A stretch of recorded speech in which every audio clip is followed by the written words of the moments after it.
Burundi, la situation politique a poussé des milliers d'hommes et de femmes épris de liberté sur la route de l'exil. Mais loin de la répression nationale, la vie n'est pas un long fleuve tranquille. Elle est faite de blessures qui mettent du temps à cicatriser. Kétinia Viabandi, bonjour. Bonjour Denise. Et meilleurs vœux. Mais oui, à vous aussi. Que ce soit une année de lait et de miel, comme on dit chez nous.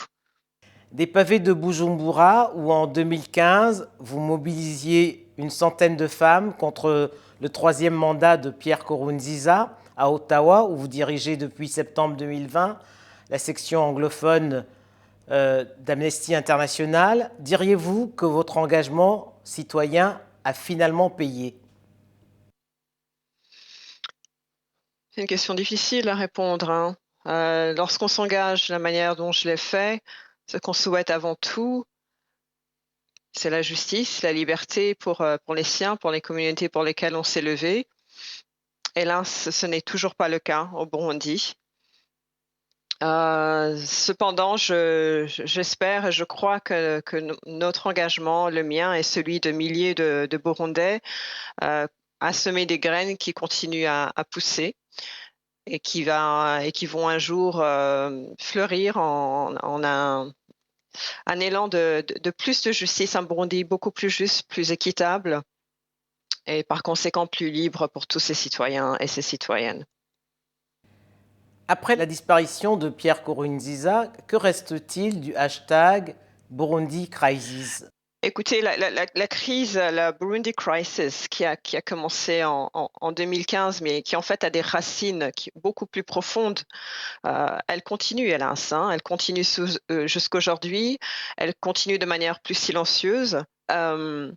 Et donc, la Burundi Crisis, aujourd'hui, elle se voit beaucoup moins sur les écrans, mais plutôt dans l'intimité du quotidien des gens qui ont vécu, des gens qui ont perdu les leurs, dont les membres de la famille leur ont été arrachés comme ça, qui sont partis du jour au lendemain, on ne les a plus revus. Des femmes qui ont été violées et qui vivent avec les conséquences de ce viol, qui ont eu des enfants depuis, qui ont des blessures qui continuent à jamais, hein, avec elles, elles vivront pour toujours. Donc, ce sont ces aspects-là qui sont très sournois d'une crise et qu'on n'analyse souvent pas assez et dont on ne mesure pas, en fait, tout l'impact et la portée. Alors, comme de milliers de Burundais, vous avez pris la route de l'exil, avec des étapes pour vous au Kenya et puis au Rwanda. Mais pourquoi le Canada alors que vous avez vécu en Belgique et en France? Oui, alors je suis d'abord allée au Rwanda, qui est le pays le plus proche, hein. Ça, c'était simplement parce que c'est souvent ce qui se passe pour les réfugiés. On se réfugie où on peut.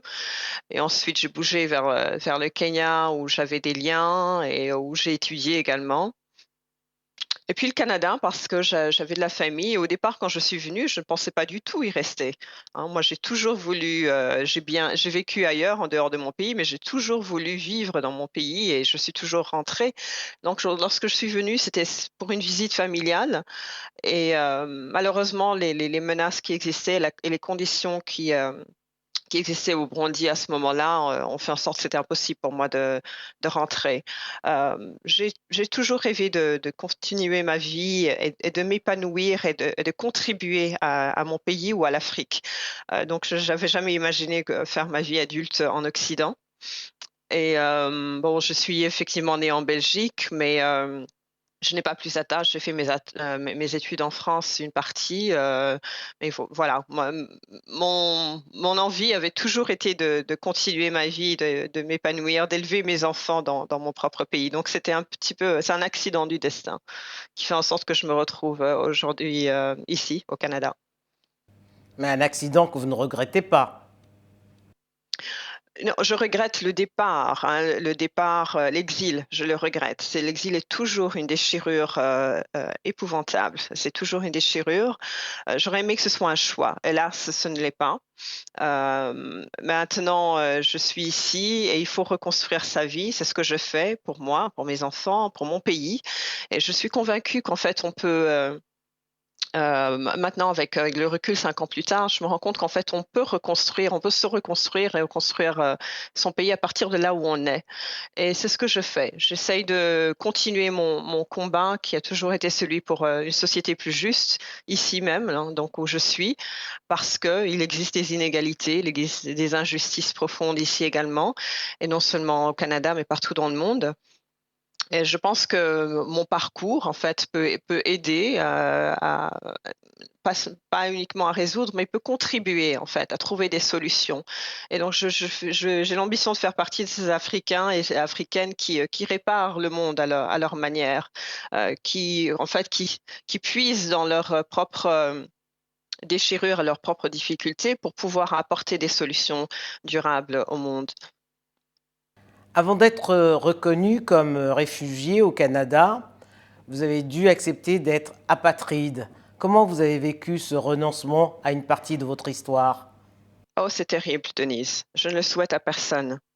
Devoir, rendre son passeport et dire qu'on n'a plus en fait, se rendre compte qu'on n'a plus, d'État on n'est plus de chez soi.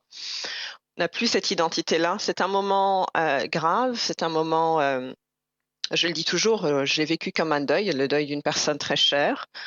Et c'est quelque chose qui ne devrait être, vécu par personne.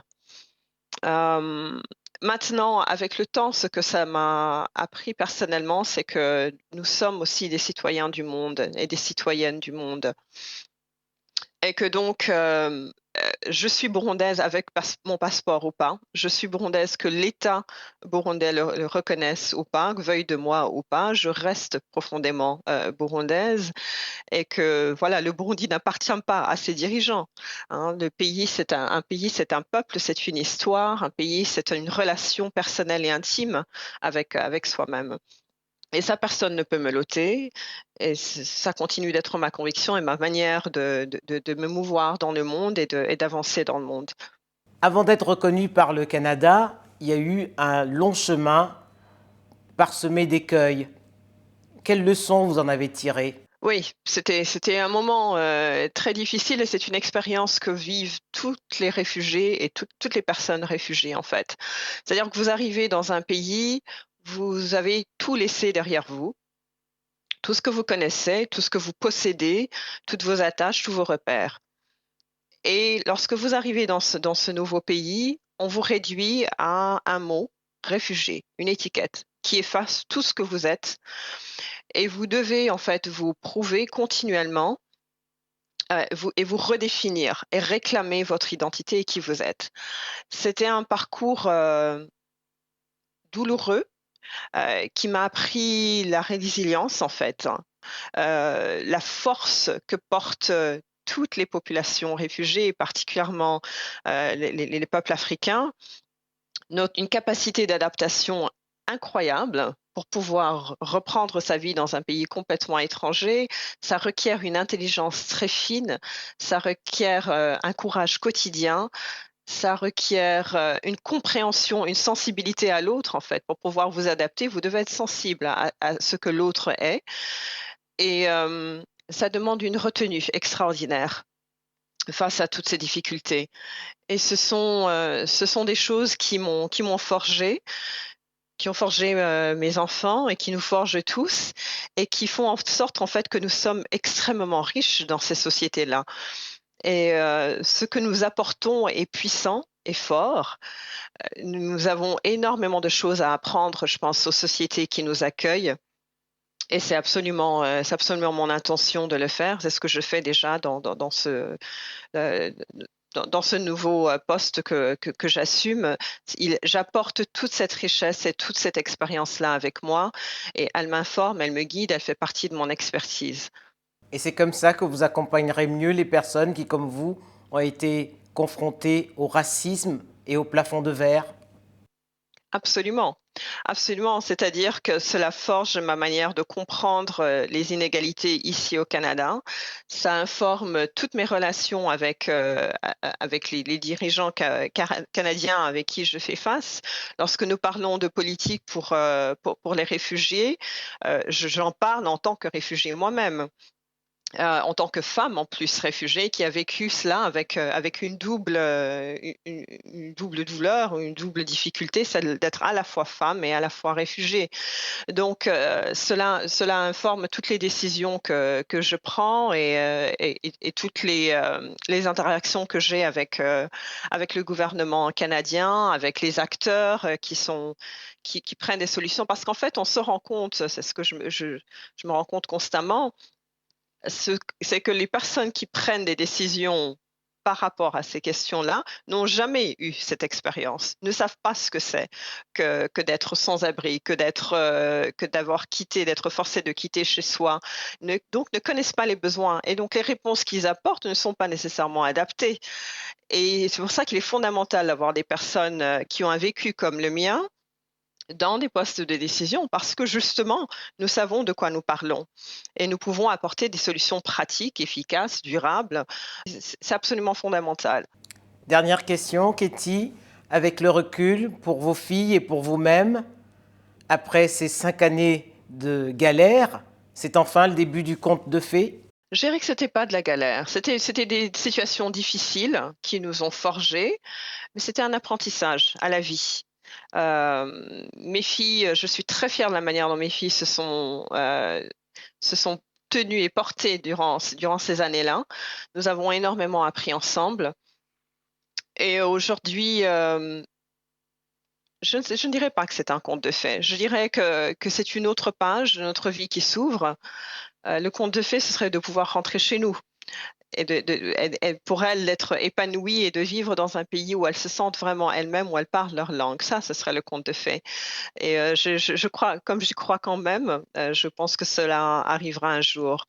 Mais je suis heureuse qu'elles puissent voir un petit peu le cheminement de leur maman et qu'elles puissent voir qu'en fait, c'est une société où, elles ont un droit à la parole, un droit à exister, un droit à s'épanouir absolument et j'ai hâte de voir ce qu'elles vont devenir également, mais pas seulement mes filles, mais toutes les petites filles réfugiées ici, au Canada. Donc je crois que c'est un message aussi puissant, à toutes les personnes, qui sont arrivées ici et à qui on a dit de de de de gérer leurs ambitions, à qui on a fait croire qu'elles ne seraient pas capables d'arriver loin. J'espère que ceci leur dit haut et fort que oui, elles sont capables de tout et que la force est déjà en elles, que l'intelligence est déjà en elles et qu'il s'agit simplement de la déployer et qu'elle soit reconnue dans cette société. Merci, Katie Nevia-Bondy. Merci à vous, Denise.